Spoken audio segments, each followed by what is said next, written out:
Diz assim a esses versículos: um dos malfeitores, é isso que está aí, que estavam pendurados, blasfemava dele, dizendo: se tu és o Cristo, salva-te a ti mesmo e a nós.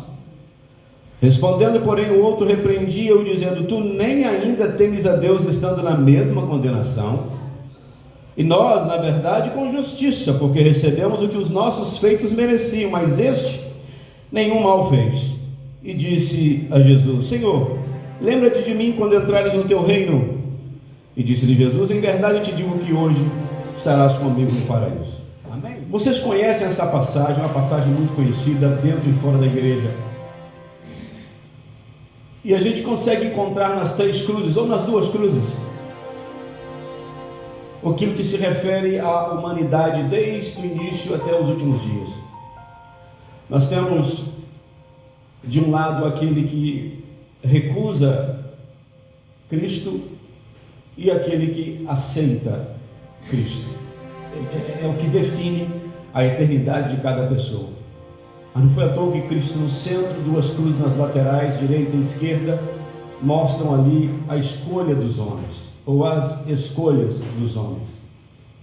Se nós olhamos para o malfeitor do lado esquerdo, estando na mesma situação que estava o da direita, os dois tiveram uma oportunidade, de certa forma, muito única, muito diferente das nossas aqui, porque eles já estavam com o fim decidido. A sentença já tinha sido aplicada para aquele momento. As nossas também estavam já determinadas, no sentido de que quem não aceita Cristo já tem uma sentença dada: é perdição, é lago de fogo, é sofrimento eterno. Mas eles estavam mais próximos dessa decisão, porque ali estava a morte. Naquele dia eles iam morrer. Poucos minutos depois, a morte seria dada. Então estava mais próximo de tomar uma decisão sábia nos últimos minutos da vida. Costuma-se dizer que nesse momento as pessoas fazem boas escolhas, mas não é verdade. Algumas pessoas acham: se estiver no leito do hospital, à beira da morte, a pessoa toma um jeito de tomar uma decisão melhor para a sua vida. Mas a gente vê aqui com este exemplo que não é assim. E esses dois homens, a gente não conhece bem a história deles, mas sabes que o que a Bíblia declara é que os dois foram crucificados ao lado de Jesus. Jesus no centro. E acontece algo muito louco. Apesar de que a situação, volto a dizer, era próxima da morte, já sentenciada, a nossa não está muito diferente disso, porque acho que a maior vizinha da vida é a morte. Acho que o pecado jaz à porta, mas a morte também. Qualquer um de nós pode partir agora, daqui a 1 minuto, 5, 10, 1 hora, amanhã. Então nós não sabemos que hora vamos partir. E diante dessa situação, você escuta esse ladrão da esquerda dizer o que muita gente ainda diz, de maneira diferente. Ele opta, ele escolhe, ele prefere a sua decisão diante de Deus e perto da morte é socorro pela vida. Ou seja, que a sua busca por Cristo naquele momento, o seu desafio, a sua pergunta, o que estava agarrado nele era viver mais dias na carne, no mundo, na terra, o que não é pecado, mas na situação dele, ele provou o que ele queria, que é o que muita gente, infelizmente, quando procura Cristo, vem com essa intenção. Ele diz: se você é mesmo Cristo, ou seja, o Messias, ou seja, o prometido, o enviado por Deus, aquele que veio para salvar, desce da cruz, salva-te a ti mesmo e a nós também.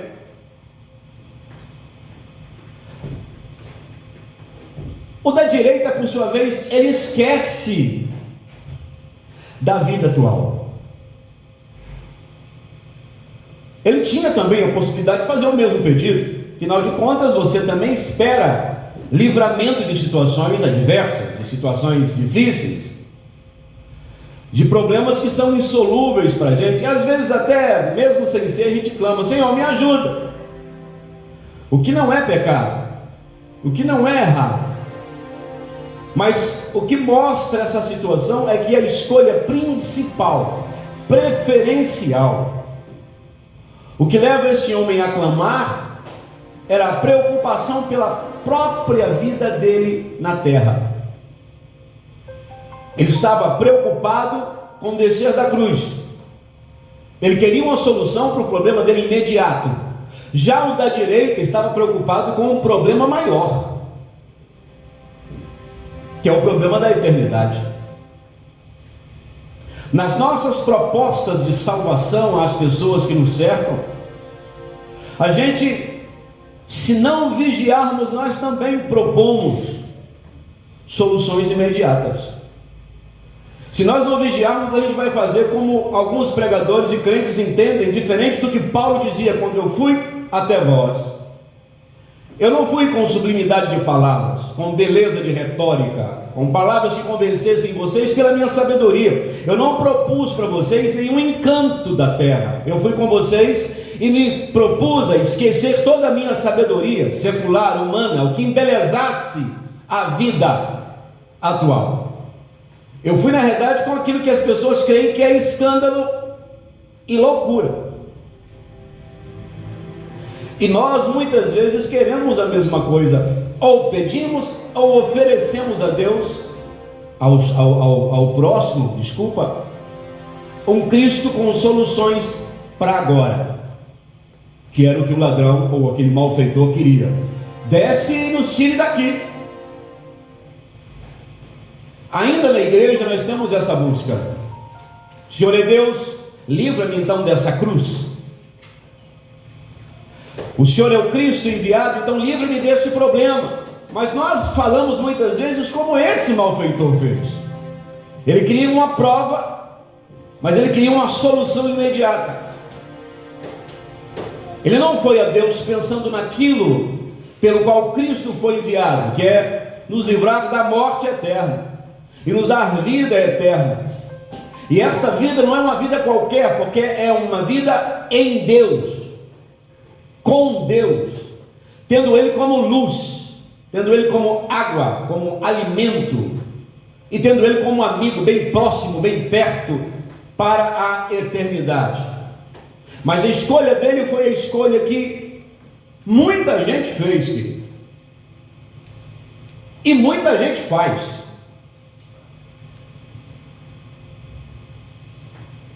E olhando para o texto, eu me perguntava e dizia, e entendia da parte de Deus, falei: Senhor, o que é que eu quero em realidade com Cristo? O que é que as pessoas esperam de Jesus? O Jesus da cruz, o Jesus que desceu de lá, o Jesus que morreu, ressuscitou, está à direita de Deus e intercede por nós. O que é que o mundo espera de Jesus?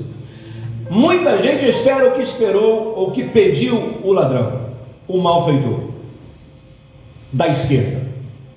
Se Jesus realmente salvador, que ele me livre dessa situação.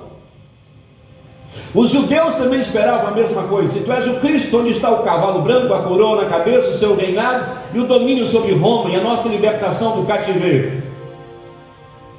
Mas Jesus explicou: meu reino não é daqui da terra. O meu reino não é o reino que vocês esperam, um reino de domínio secular atual. Eu não vim para libertar vocês destes problemas, eu vim para libertar vocês daqueles que são maiores. Porque o homem tem o poder de destruir a carne, de oprimir e até mesmo de matar. Mas Deus tem o poder de mandar alma e corpo para o inferno. Eu estou dizendo, a ira de Deus, a sua ira está acesa, ela não está apagada.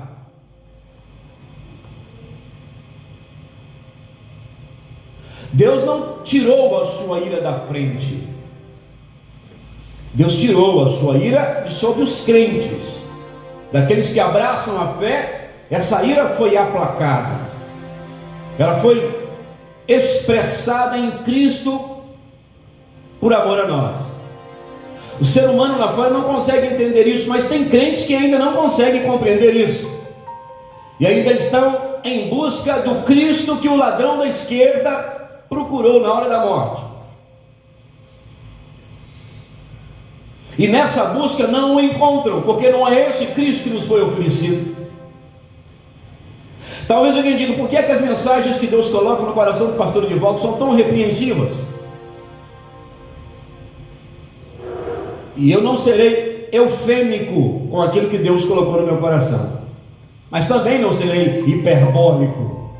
Eu não vou diminuir, suavizar o que Deus colocou, e nem vou exagerar aqui, mas vou tentar transmitir aquilo que Deus quer. Por quê? Porque o mundo está doido. A igreja está confusa com tantas propostas e ofertas que o mundo faz, e até mesmo a igreja odierna oferece aos crentes. E muitos que vêm a Cristo nos últimos anos estão vindo em cima da proposta do ladrão da esquerda, um Cristo que resolve os meus problemas atuais. Mas Paulo continuou sendo encarcerado, perseguido, surrado, espancado e foi morto. E o próprio Cristo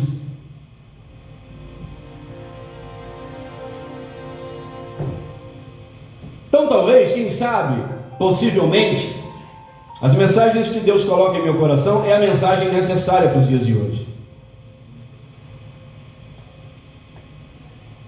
Porque nós não estamos vivendo uma igreja que perseverava nas doutrinas dos apóstolos, na comunhão e no partir do pão. Essa igreja desapareceu.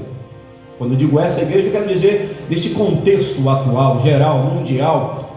Você tem que procurar no meio das igrejas locais crentes que ainda vivam essa fé, porque a maioria de nós temos os ouvidos abertos para a oferta que as igrejas, que pastores, que revelações, que profecias têm feito à noiva do Senhor Jesus. E eu não posso seguir esse caminho. Tentem entender no meu coração, em nome de Jesus Cristo, o que é que Deus está querendo conosco, o que é que Deus quer com a igreja. A mensagem consola, está dizendo que Ele morreu por nós, foi assunto ao céu, tirou a ira de Deus de sobre nós, mas esta ira está lá.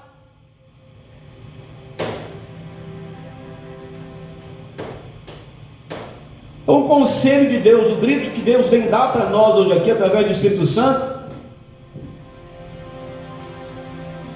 cuidado, atenção. Se alguém está esperando dias difíceis para se aproximar mais de Jesus, não pensem que isso faz esse efeito com todo mundo, porque não faz. E nem dias melhores também. O que faz isso é fé. E fé em ouvir a palavra de Deus.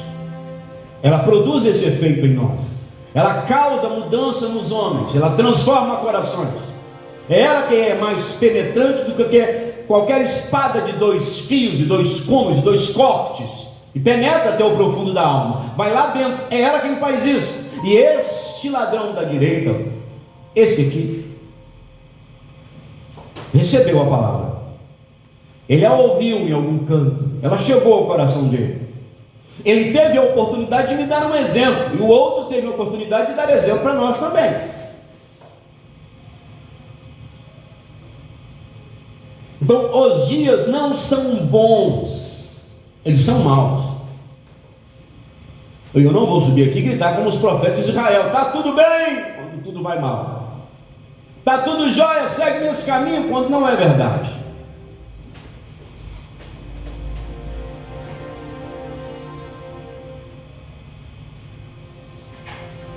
O pastor virar para mim e falar que a gente tem que adorar o nascimento de Jesus, é essa situação que está aí fora do mundo. Essa situação está aí fora das igrejas. Pastor, a Bíblia diz que nós temos que adorar o nascimento de Jesus, que os anjos adoraram. Não há tempo para nós falarmos disso aqui hoje. Nós vamos abrir a Bíblia no próximo domingo ou no outro e vamos ler um pouquinho disso aí para a gente ver onde é que tiraram isso aqui. Como é que as pessoas se deixam levar por interpretações várias, sem não ter a preocupação de abrir os olhos e olhar para o texto e ver o que ele está falando? Porque é muito gostoso, a gente cresceu assim. Eu cresci com musiquinha. Esperava o velhinho descer com a roupa vermelha pela chaminé. Meus pais me enganaram, possivelmente de vocês também. Se os pais brincam com a nossa vida, quanto mais os outros aí fora. Aleluia.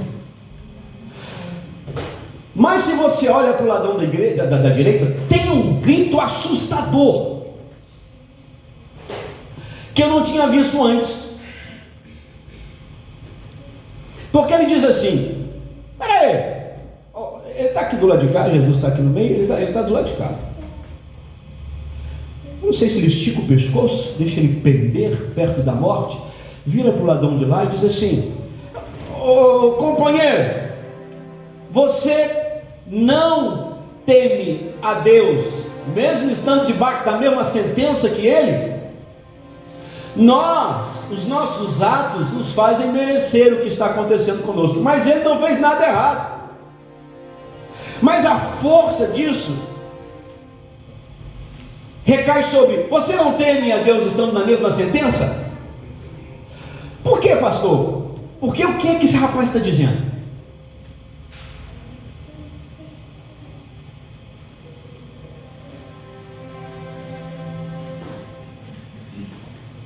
É difícil parar e pensar: o que ele quer dizer com isso? Você não teme a Deus, estamos debaixo da mesma condenação, da mesma sentença. Você está na cruz com ele também, você não dá para entender muito bem o que ele quer dizer com isso. Mas o que eu entendo? Eu entendo assim: companheiro de assaltos e roubos e sei lá o que mais, Deus, escute só, Deus desceu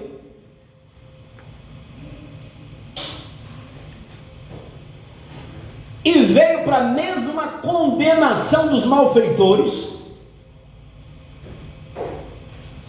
provando o seu amor por nós. Se fez homem, se colocou nessa cruz, debaixo da mesma sentença da gente. E o que eu vejo? Ele está dizendo: se Deus mostra o seu amor a ponto de se fazer homem, a ponto de vir para a cruz com malfeitores, escute só, de morrer no lugar de marginais, de bandidos, qual o tamanho da ira que você quer que Deus tem? Eu entendo que você não teme a Deus, quer dizer, você está vendo o amor dele, a preocupação dele, a força desse amor, o tamanho da ira que está para cair sobre o povo é tão grande, que ele veio morrer aqui para nos livrar dela.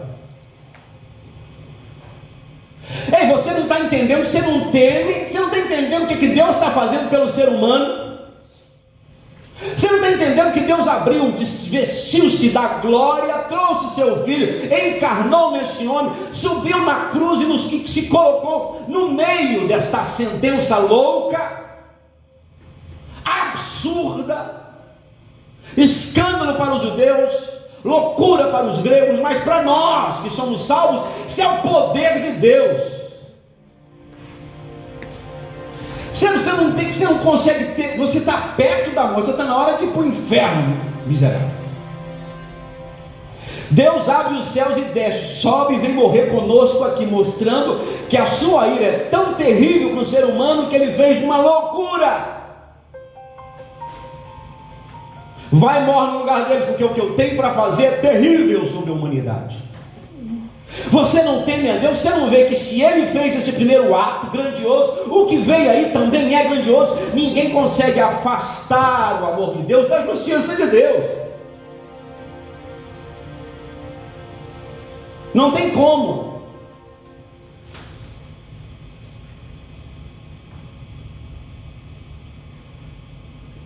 Está dizendo: Deus não está brincando de salvação.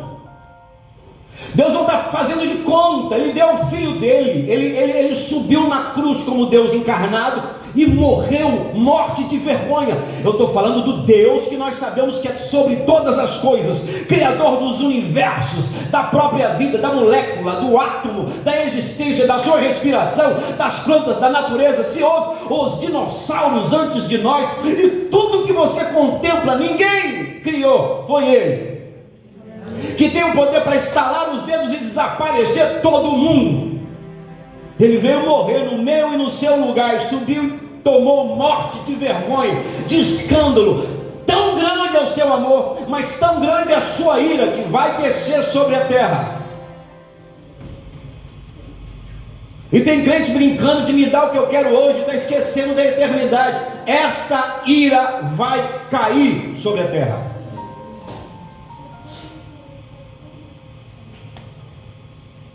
E eu não posso preferir o adultério, a prostituição, ou a maconha, ou a cocaína, ou qualquer tipo de vergonha que só serve para destruir a minha vida. Da mesma maneira, eu não posso abraçar as outras coisas que destroem a minha vida, esperando que essa misericórdia de Deus é idiota. Ela não é.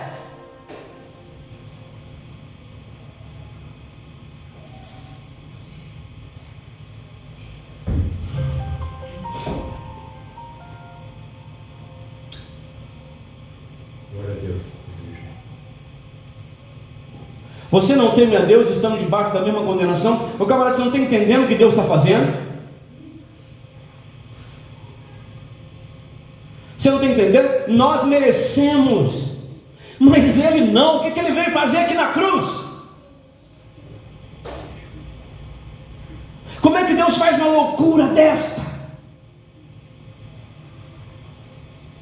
Tamanho peso da espada, tamanho seu amor. A porta aberta, o escape, Cristo. O escape é Cristo, mas não da cruz de sofrimento, não da cruz de morte ou de doenças, de enfermidades, de problemas financeiros e outros mais. E a preocupação é: Senhor, lembra-te de mim quando entrares ou vieres no teu reino.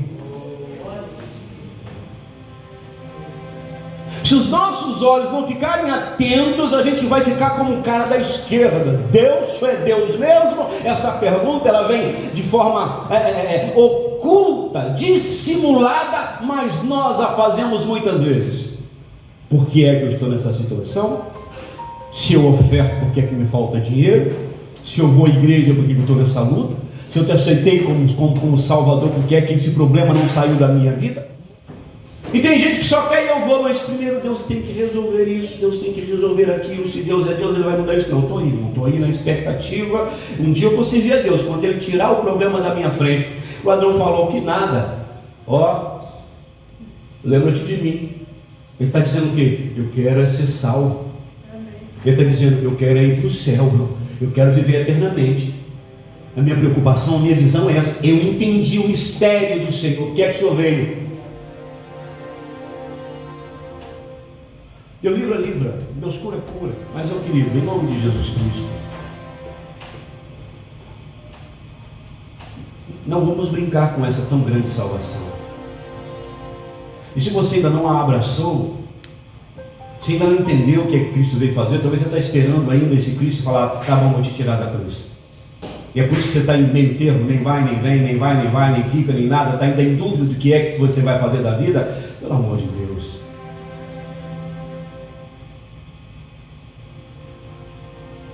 não faz isso não.